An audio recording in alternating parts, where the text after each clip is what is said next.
여러분 환영합니다. 오늘 우리가 함께 파헤쳐볼 주제는 단순한 신앙생활 가이드가 아닙니다. 베드로 후서 1장 3절에서 15절의 말씀을 통해 우리의 존재 자체를 뒤흔들 아주 강력한 메시지를 살펴볼 텐데요. 그저 주일마다 교회 의자에 앉아있는 구경꾼에서 벗어나서 하나님의 그 신성한 성품에 적극적으로 동참하는 진짜 참여자로 어떻게 변할 수 있을지 그 놀라운 여정을 저와 함께 따라가 보시죠. 자, 본격적으로 들어가 볼까요? 교회 다녀보신 분들이라면 아마 한 번쯤 이런 당혹스러운 의문 가져보셨을 겁니다. 성경도 줄줄 꿰고 교회도 수십 년을 다녔는데 이상하게 시간이 갈수록 사람이 따뜻해지는 게 아니라 오히려 더 차갑고 거칠어지고 주변 사람들과 자꾸 부딪히는 분들 있잖아요. 대체 왜 이런 앞뒤가 안 맞는 일이 일어나는 걸까요? 오늘 우리는 이 미스터리를 풀기 위해 5단계를 거쳐갈 겁니다. 현대 교회의 모순을 짚어보는 것을 시작으로 영적인 눈을 뜨고 우리 안의 자원을 발견한 다음 성장의 사다리를 거쳐 전인적 치유에 이르는 과정입니다. 꽉 막힌 유독한 영성에서 탈출해서 우리의 삶 전체가 실제로 어떻게 변할 수 있는지 그 명확한 로드맵을 그려보겠습니다. 첫 번째 파트, 현대교회의 모순입니다. 사실 이런 문제는 요즘만의 일이 아니에요. 베드로후서가 기록될 당시 초대교회에도 이미 아주 심각한 문제였습니다. 자신들만 아는 특별하고 비밀스러운 영적 지식이 있다고 떠벌리면서 정작 삶은 탐욕과 교만으로 지든 거짓 교사들이 있었거든요. 순교를 직감했던 베드로는 이 끔찍한 모순에 대해 정말 피를 토하는 심정으로 경고했습니다. 여기서 진짜 신앙과 가짜 신앙의 차이가 극명하게 갈립니다. 한쪽은 신앙을 그냥 습관이나 성경 퀴즈 대회쯤으로 여기면서 속으로는 두려움과 교만에 꽉 막혀 있죠. 반면에 다른 한쪽은 어떨까요? 하나님의 성품을 닮아가면서 삶 자체가 사랑과 진실한 믿음으로 완전히 뒤바뀐 진짜 참여자들입니다. 이 자료에 나오는 한 일화가 이 상황을 아주 기가 막히게 꼬집어 줍니다. 어떤 성도가 교회에 전화를 걸어서는 무조건 1611년에 번역된 킹제임스 성경만 진짜 영적이고 다른 번역본은 다 마귀의 장난이라며 불같이 화를 냈대요. 열정은 대단하지만 참 안타까운 일이죠. 물론 킹제임스 번역본 정말 아름답습니다. 하지만 학자들의 연구에 따르면 1611년엔 없었던 사해문서나 시나이사본 같이 훨씬 더 오래되고 믿을 만한 자료들이 지금은 엄청나게 많거든요. 결국 이런 교단적인 자존심이나 특정 번역본에 대한 집착이 정작 우리가 바라봐야 할 예수 그리스도로부터 시선을 확 돌려버리게 만든다는 걸 보여주는 씁쓸한 예입니다. 자, 이제 두 번째로 넘어가 보죠. 영적 맹목 직면하기입니다. 여러분, 구원은 결승선이 아니라 출발선입니다. 그런데 도대체 왜 믿는 사람들이 그 출발선에서 꼼짝도 못하고 갇혀버리는 걸까요? 매주 설교를 듣고 교회 봉사를 그렇게 열심히 하면서도 툭하면 버럭 화를 내고 주변 사람들에게 상처를 주는 진짜 이유를 파헤쳐보겠습니다. 베드로의 진단은 그야말로 뼈를 때립니다. 구원을 도착점으로 착각하기 때문이라는 거죠. 십자가의 은혜로 자기가 깨끗해졌다는 그 엄청난 사실을 까맣게 잊어버리는 순간 그리스도인들은 거칠에만 신경 쓰는 심각한 영적 근시, 그러니까 영적 맹목 상태에 빠져버립니다. 은혜를 잊어버리니까 사람이 차갑고 오만해지는 건 당연한 수순이겠죠? 이어서 세 번째 파트, 영적 자원 풀기입니다. 여기서 분위기를 확 반전시키는 정말 중요한 포인트가 하나 등장합니다. 베드로가 3절과 4절에서 폭탄 선언 같은 진리를 터뜨리거든요. 하나님이 이미 우리에게 생명과 경건에 필요한 모든 것을 싹 다 주셨다는 겁니다. 찔끔 주신 게 아니라 글쎄 모든 걸 다 주셨대요. 그러니까 우리는 보기 싫은 사람을 사랑할 힘이 없는 게 아니에요. 힘든 일을 버텨낼 능력이 없는 것도 아니고요. 단지 하나님이 이미 우리 삶에 꽂아놓으신 그 어마어마한 하늘의 자원을 인출해서 쓰지 않고 있을 뿐입니다. 생각해보세요. 수백억 원이 드는 은행 계좌를 깔고 앉아서 돈 찾는 법을 모른다며 굶어 죽어가는 사람이 있다면 얼마나 기가 막히겠어요. 그런데 영적으로 보면 우리가 딱 그렇다는 거예요. 그럼 왜 이런 무한한 자원을 우리에게 쏟아부어 주셨을까요? 죽어서 천국 가는 프리패스용일까요? 아니요. 바로 우리 안에 깨어진 하나님의 형상, 즉 이마고 데이를 지금 당장 여기서 회복시키기 위해서입니다.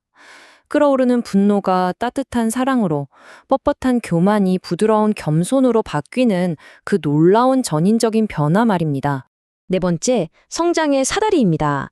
베드로가 여기서 아주 쐐기를 박습니다. 더욱 힘써 자라가라.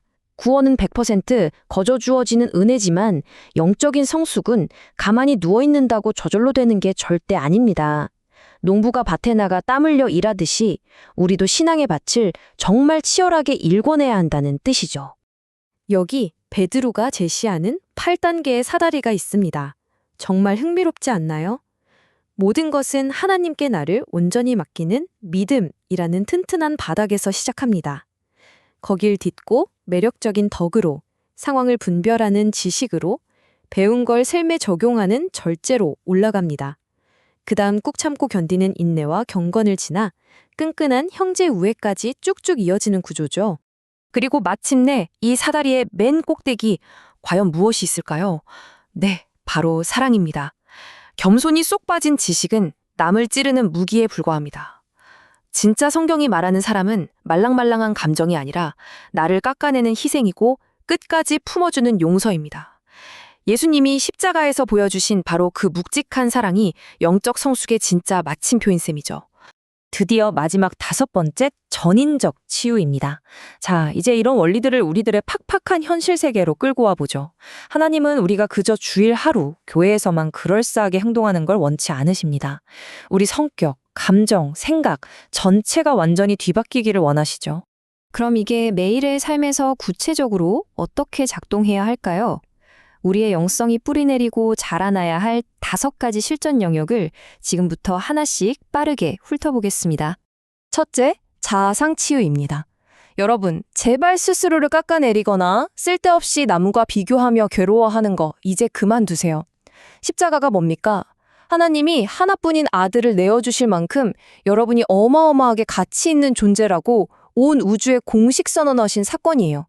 여러분은 그렇게 엄청난 사랑을 받고 있습니다. 둘째, 감정 치유입니다. 혹시 속은 골마 터져 죽겠는데 겉으론 할렐루야 하면서 아무렇지 않은 척 연기하고 계신가요? 교회에서 제일 폭탄 같은 존재가 바로 치유되지 않은 상처를 꽁꽁 숨기고 있는 사람입니다. 하나님은 우리의 눈물을 기뻐하십니다. 시편 기자들이 두려움, 외로움, 심지어 펄펄 끓는 분노까지 날 것 그대로 쏟아냈던 것처럼 여러분의 그 솔직한 감정들 전부 다 하나님 앞에 쏟아놓으세요. 셋째는 생각의 성숙이에요.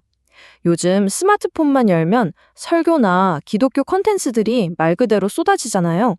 하지만 그냥 소파에 누워서 그것들을 끊임없이 시청한다고 영성이 자랄까요?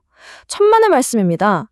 말씀을 내 삶으로 가져와 깊이 소화하지 않으면 그 지식은 겸손이 아니라 남을 지적하고 쏘아붙이는 아주 날카로운 무기가 되어버립니다.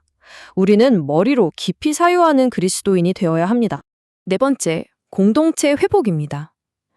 진짜 찐 성숙은요, 혼자 방구석에 편하게 앉아있다고 생기는 게 절대 아닙니다. 온라인 영상과 혼자만의 디지털 영상만으로는 그리스도인의 둥글둥글한 성품이 빚어지지 않아요. 나랑 진짜 안 맞는 사람들과 부대끼고 갈등도 겪어보고 억지로라도 용서해보고 참을성을 배울 때 비로소 우리는 진짜 어른으로 성장하게 됩니다. 마지막 5번째, 삶의 중심을 하나님께 두는 겁니다.